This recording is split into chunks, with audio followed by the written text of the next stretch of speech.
Assalamualaikum warahmatullahi wabarakatuh. Nahmaduka ya ghafuru ya syakuru Mashalli wa sallim barik ala sayyidina wa ala Muhammadin wa ala alihi wa sahbihi asma'in amma ba'du. Ini alhamdulillah kalau sakit bayar utang ini sama Habib Jinten. Karena beliau pernah rawuh di mbah saya di Fakhriyah.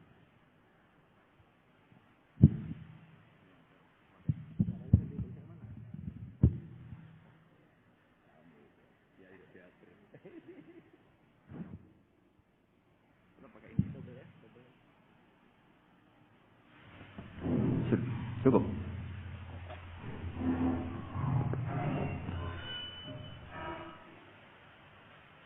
Bon, cekap saja. Terus dulu 3 tahun yang lalu kalau nggak salah beliau rawuh di Pondok Fakhriyah. Itu milik mbahnya Ki Hamid Pasuruan, juga masih mbah saya, Ki Abdullah bin Umar. Mbah saya namanya Fatimah binti Idrus bin Umar. Masih ingat saya ketika itu beliau menyebut satu ayat, wattaba'tu millata abai. Ini kata beliau Ustaz Mansur, umumnya orang tuh ingat kehormatan bapak-bapaknya yang keren-keren. Tapi kata Habib Jinten, baca wattaba'tu, yang penting tuh ikutnya, bukan bapaknya. Terus masih ingat. Terus Gus-Gus diem semua. Sadar kalau dimarahin Habib Jinten. Ya Gus-Gus dulu semua, tak tanya kenapa dulu. Ini orang dari Jakarta kok marah Gus-Gus. Ya itu unik, itu cara istidlal guru-guru kita. Jadi kalau wattaba'tu millata abai, kata beliau rohnya itu di wattaba'tu itu. Ittiba awal cuma istakhir pada. Ittiba awalan baru bangga dengan bapak-bapaknya. Jangan bangga dulu, enggak ittiba gitu loh. Jadi alim dulu baru bangga Habib Jinten. Jangan bangga muridnya Habib Jinten ndak alim-alim. Gitu Beb.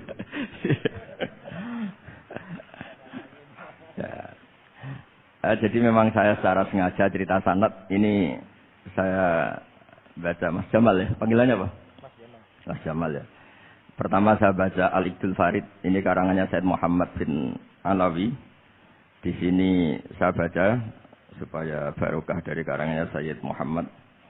Di antara orang yang beliau sebut dari ulama Indonesia, beliau ngendikan Al-Habib Al-Mu'ammar Ali bin Abdurrahman bin Abdillah Al-Habsyi. Wal Habib, ya kuitang ini Bebe. Ya, jadi juga. Ya, ini juga jad beliau dari omnya Wal Habib Ali bin Husain bin Muhammad Al-Attas, Sahibit Tad. Wal Habib Hamid bin Muhammad bin Salim Asiri. Wal Habib Muhammad bin Ahmad bin Zain Al-Haddad. Wal Habib Syekh bin Salim bin Umar Al-Attas. Nah, ini Wal Habib Salim bin Ahmad bin Jintan bin Syekh Abu Bakar bin Salim. Ini kitab karangannya Sayyid Muhammad bin Alawi. Terus ketika beliau cerita Sanad Ad-Darimi, Sunan Ad-Darimi, beliau ngendikan Arwi Sunan Ad-Darimi anis Sayyid Salim bin Jiddan, Alian anil Habib Utsman bin Abdullah bin Akil bin Yahya Al-Alawi, Mufti Batawi. Ya, An Utsman bin Hasan Ad-Dimyati anil Amir Al-Kabir. Jadi keberadaan Habib Salim ini mudawwan, selain faktanya beliau sering ta'lim juga mudawwan dibukukan. Saya pernah hormat kholnya Syekhona Khalil. Di situ di antara manaqibnya ditulis min ajalli ta'lamidihi Salim Al-Habib An-Nasib Salim Maula Jinten, itu Alu Jinten disebut di situ.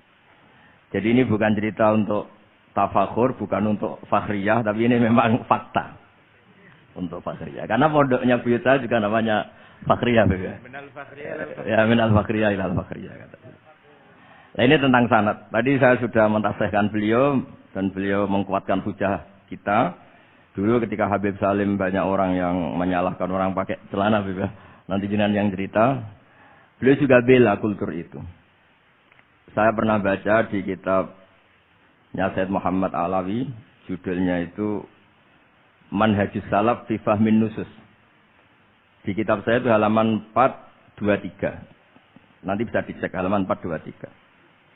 Di situ ada kata-kata wa kanat sunnatu Rasulillah sallallahu alaihi wasallam annahu yat'amu ma yajiduhu fi ardi wa yalbasu ma yajiduhu wa yarkabu ma yajiduhu mimma abahahu wa ta'ala. Terus beliau cerita, siapapun yang makan faman at'ama ma yajiduhu fi ardi fa huwa al-muttabi'is sunnah. Kama annahu hajjal baita min madinati nafsi. Faman hajjal baita min madinati nafsi fa huwa al-muttabi' lis-sunnah. Jadi supaya perasaan orang Indonesia ketika berpakaian seperti ini, seperti saya, seperti teman-teman ini, tetap tercantol, tetap terhubung oleh Rasulullah Shallallahu Alaihi Wasallam. Misalnya Nabi, karena beliau itu orang Madinah, tentu hajinya atau mikotnya dari Dzul Khulaifah. Karena kita orang Indonesia lewat Yalamlam ya harus lewat Yalamlam. Waqata Rasulullah li ahli Madinah Dzul Khulaifah, wa li ahli Syam al-Juhfah, wa li ahli Najd Qarnan, wa li ahli Yaman Yalamlam. Jangan mentang-mentang ikut sunnah Nabi terus orang Yaman mikotnya dari Dzul Khulaifah, orang Syam juga dari Dzul Khulaifah. Semua itu harus min madinati nafsi. Sama seperti Rasulullah yat amu ma yajiduhu fi ardi. Kita juga nat amma najiduhu fi ardina. Sehingga jangan sampai umat Islam yang perilakunya keseharian ini sudah baik, kemudian merasa tercerabut dari sunnah Rasulullah Shallallahu Alaihi Wasallam. Karena Nabi seperti mana kita ingin dan kita tahu, ketika ada orang Arabi bilang Allahumma arhamni wa Muhammadan wala tarham ma'ana ahadan. Ya Allah, hanya saya dan Muhammad yang perlu engkau kasihani, yang lain jangan. Kata Nabi, laqad tahajjarta wasi'an. Rahmat Allah yang luas ini kamu persempit. Hanya karena mungkin kita orang Jawa, orang Indonesia. Makanya saya ini bangga ngaji sama Mbah Mun. Beliau orang Jawa, saya ngaji juga hanya di Indonesia. Tapi guyonannya Mbah Mun dulu itu lucu. Wong koyok kon itu kayak orang Jawa, kayak kamu itu mesti ada yang alim. Karena Islam ini kafatal linnas. Makanya yang ahli nahwu itu Imam Sibawayh, padahal beliau Persia. Imam Ghazali juga bukan orang Arab, tapi alim hujatul Islam. Karena Allah ingin memaklumatkan bahwa agama ini kafatal linnas. Bukan milik orang Arab saja, bukan milik siapa saja, tapi kafatal linnas. Makanya kita harus bangga dengan tradisi para habaib. Ada Rauhah Bukhari. Bukhari itu kita tahu namanya itu Muhammad bin Ismail bin Ibrahim bin Mughirah. Setelah itu sudah namanya bin Bardasbah. Maula al-Ju'fi ini Bardasbah itu orang yang dulu diislamkan keluarga al-Ju'fi. Itu Mbah Mun kalau guyon itu Bardasbah cara Jawa mbok parmin mbok parlan. Tapi nyatane dia putu alim alamah namanya Imam Bukhari. Artinya kita tentu sepakat, sangat-sangat sepakat, sangat menghormati orang-orang yang arfa'u minna nasaban kayak para habib. Tapi para habib juga mau ngakui kayak pakai Bukhari as-Sahihul Kutub ba'da Kitabil Al-Bukhari. Sehingga memang enggak pernah ada masalah secara sanad, secara tradisi. Di kitabnya Sayyid Muhammad ini ada sanad dari ulama India yang orangnya juga macam-macam dari marga macam-macam. Jadi saya mohon barokahnya sanad ini kemudian kita tahu apa sih sanad itu. Sanad itu ya kadang-kadang harus lewat orang yang mungkin kita tidak cocok. Dulu itu ada sahabat tanya, kalau mencium istrinya pas Ramadan itu sah apa enggak? Kebetulan ditanya itu Maimunah. Enggak tanya Saudah karena sangat yakin enggak itu, kalau Saudah itu enggak. Itu Maimunah jawabnya, kalau kita enggak ngalamin, coba tanya Aisyah yang potensi ngalamin dicium pas Ramadan. Sebetulnya istri yang Nabi itu sama Aisyah itu ya agak gimana yang namanya Doro itu ya rival. Akhirnya tanya, ya Aisyah, gimana hukumnya lelaki mencium istrinya pas Ramadan? Ya dijawab sama Aisyah, qabbalani Rasulullah wa huwa shaim. Yang lainnya enggak bisa jawab, enggak ngalami. Jadi sanad itu kadang ya cocok enggak cocok ya, memang itu fakta. Cara mandi junub. Mbok kayak apa pinternya sahabat cowok kalau mandi junub ya enggak tahu. Akhirnya tanya sama Sayyidah Aisyah, sama Sayyidah Maimunah.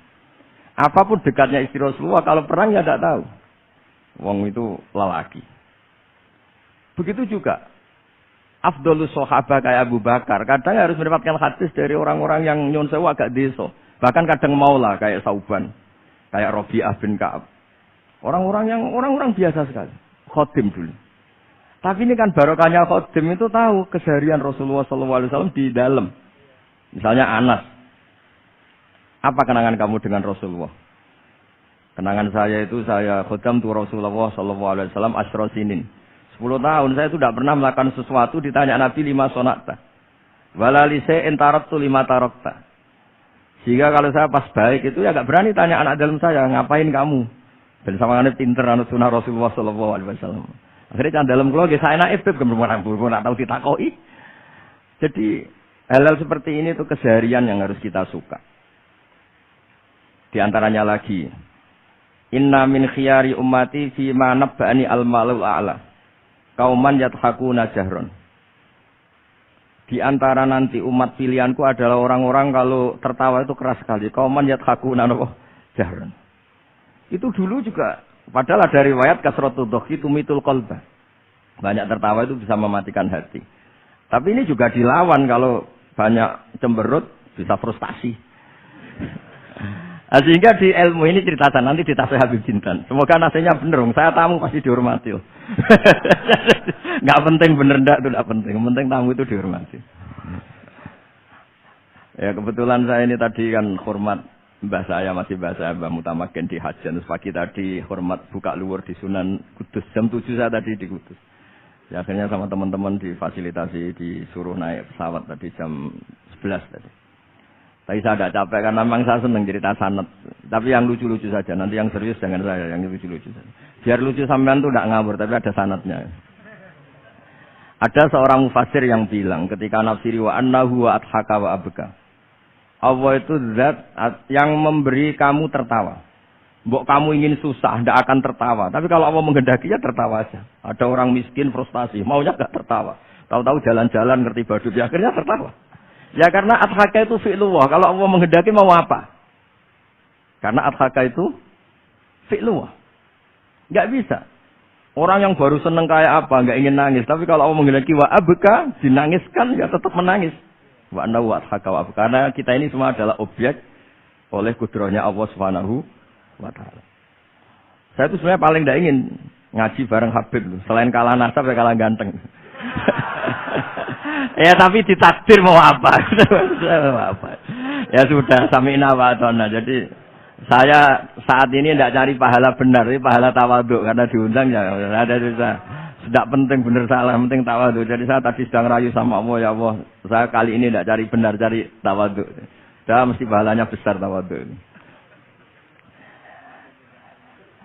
Jadi supaya Islam ini gampang ya. Saya pernah cerita ke kiai yang khusyuk. Kalau sholat lama sekali, tak cerita ini hadis. Nabi itu gak pernah menegur orang yang sholat cepat. Yang ada itu sanad negur sholat lama. Terus tak cerita ini hadisnya Mu'ad. Tertawa-tawa deh. Gus kamu itu raan kok masih punya dalil. Saya punya sanad. Ada nggak sanad Nabi negur orang yang baca surat pendek? Nggak ada. Yang ada itu yang baca surat panjang. Nanti bisa direvisi sama Habib Jitin kalau nggak cocok. Tapi ini yang rileks. Karena potongan Islam Jawa ini kalau tidak berat nggak akan kuat. Jadi ya sudah. Inna minkum munafirin katanya Nabi. Sholat yang terlalu lama itu munafir kata Nabi. Afattanun anta ya Mu'ad. Kamu bikin umat ini nggak nyaman karena kalau kamu jadi imam itu lama sekali. Ini alhamdulillah betul. Hadis ini harus kita hafal betul. Nah. Supaya Islam ini meskipun pilihan-pilihan keseharian itu ada sanad itu saja kepentingan saya. Yat'amu ma yajiduhu fi ardi wa yalbasu ma yajidu wa yarkabu ma yajidu. Saya sering beb di tahun wong desa-desa ku anak kula teknik cethaki tapi mboten enten kurma wis nganggo degan ae. Lho Gus dari kiai-kiai ku kurma. Kurma itu halawiyat. Ya degan juga termasuk halawiyat. Ya sudah. Kalau kamu ingin sunah Rasul, Nabi tidak pernah sholat di Indonesia. Berarti kalau kamu sholat ke Mekah dulu. Maksud saya supaya orang itu nyaman dengan Rasulullah itu hadir di semua sisi kehidupan kita. Kalau dalam istilah Sayyid Umar Hafid, Faruhu Muhammadin sallallahu alaihi wasallam awsa' wa asra'. Kalau kamu bisa tawassul dengan Nabi Ibrahim, Nabi Musa, dan beliau-beliau bisa datang ketika Lailatul Mi'raj untuk hormat Rasulullah sallallahu alaihi wasallam di Baitul Maqdis, Faruhu Muhammadin awsa' wa asra' kata beliau. Jadi bisa datang di kapan saja, di mana saja. Jadi jenengan meskipun di Indonesia tidak usah khawatir, kita semua ini dilihat Rasulullah SAW. Dan cara lihat Nabi itu gampang, tidak kayak kita. Kata Rasulullah, hayati khairun lakum, wa mamati khairul lakum. Saya kalau masih hidup juga baik untuk kalian. Anda bisa cerita hadis dengan saya, sering bercengkrama. Dan ketika saya wafat kata Nabi, saya sudah dekat sama Allah Ta'ala. Kalau melihat kamu baik, saya muji Allah. Kalau melihat kamu salah, saya mintakan ampun. Makanya saya ini jenis kiai yang jarang istighfar. Ini bukan karena sombong. Saya ulang lagi bukan karena sombong. Saya itu pengagum Sufyan Ats-Tsauri. Itu di antara saya itu jarang berdoa misalnya. Ketika ditanya, kenapa kamu jarang berdoa? selagi saya ngajar, kata beliau ini, selagi saya ngajar, itu masuk hadis ala khulafai rahmatullah. Waman khulafau kaya Rasulullah alladzina yuhyuna ma amatahun nas min sunnati. Jadi kalau saya baca Bukhari, otomatis dapat doanya Nabi ala khulafai rahmatullah. Timbang kamu doakan nangis-nangis gak jelas mandinya, mendingan mulang gitu. Terus kedua, doa hamalatil arsy. Alladzina yahmiluna al-arsya wa man hawlahu yusabbihuna bihamdi rabbihim wa yu'minuna bihi wa yastaghfiruna. Kita semua sudah diistighfari sama malaikat hamalatul arsy. Rasulullah juga wastaghfir li dzambika walil mu'minina wal mu'minat. Fastighfaru Rasulillah qad kafana wa fawqal kifayah kata beliau. Artinya gini, kalau kangkang jarang istighfar jangan karena sombong, manfaatkan fasilitas ini gitu. Nah, ini penting. Jadi semua itu jangan sampai kita ada istighfar karena jafatul qalb, karena qaswatul qalb. Enak lah kalau ada fasilitas gitu, ada fasilitas. Itu kalau saya pidato di depan Gus-Gus.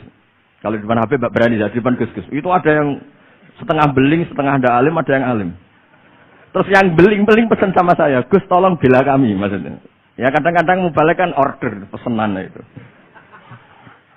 Terus tak bacain ayat, walladzina amanu wattaba'athum dzurriyyatuhum fi imanin alhaqna bihim dzurriyyatahum wama alasnahum min amalihim min sa'. Orang aba-abanya iman, anaknya iman itu nanti surganya disertakan mbahnya, meskipun kelas amalnya ndak sama.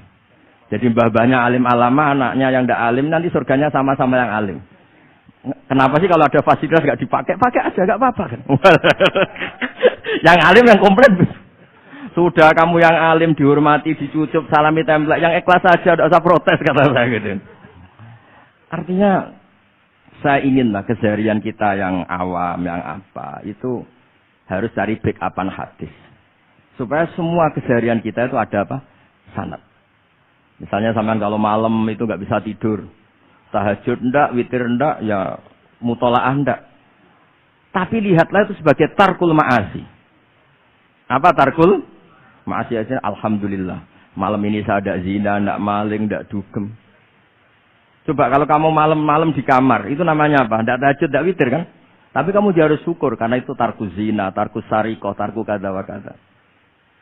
Supaya kamu tetap syukur sama Allah Ta'ala. Ismamin mubakhin ila wa yatahaqqaqu bihi tarku haramim ma. Setiap mubah yang kita lakukan pasti di saat itu ada haram yang kita tinggalkan. Makanya dulu banyak orang-orang soleh yang semalaman tuh guyon sampai pagi. Bukan karena ingin urakan enggak, karena mengalahkan setan. Malam itu godaan mungkin ingin ngintip siapa itu masih kuat sekali. Ingin nonton siapa itu kuat sekali. Terus setan dilawan dengan guyon. Ternyata setelah guyon tuh asik, tahu-tahu pagi dan rutannya selesai. Oh itu setan bisa setruk melawan orang alim yang seperti ini. Karena nilainya tarkul masih. Meskipun dengan cara guyon, karena kalau yang cara wiridan itu calon wali. Kalau yang enggak calon wali ya pokoknya tarkul masih. Maksud saya supaya harian kamu yang biasa-biasa saya ini menjadi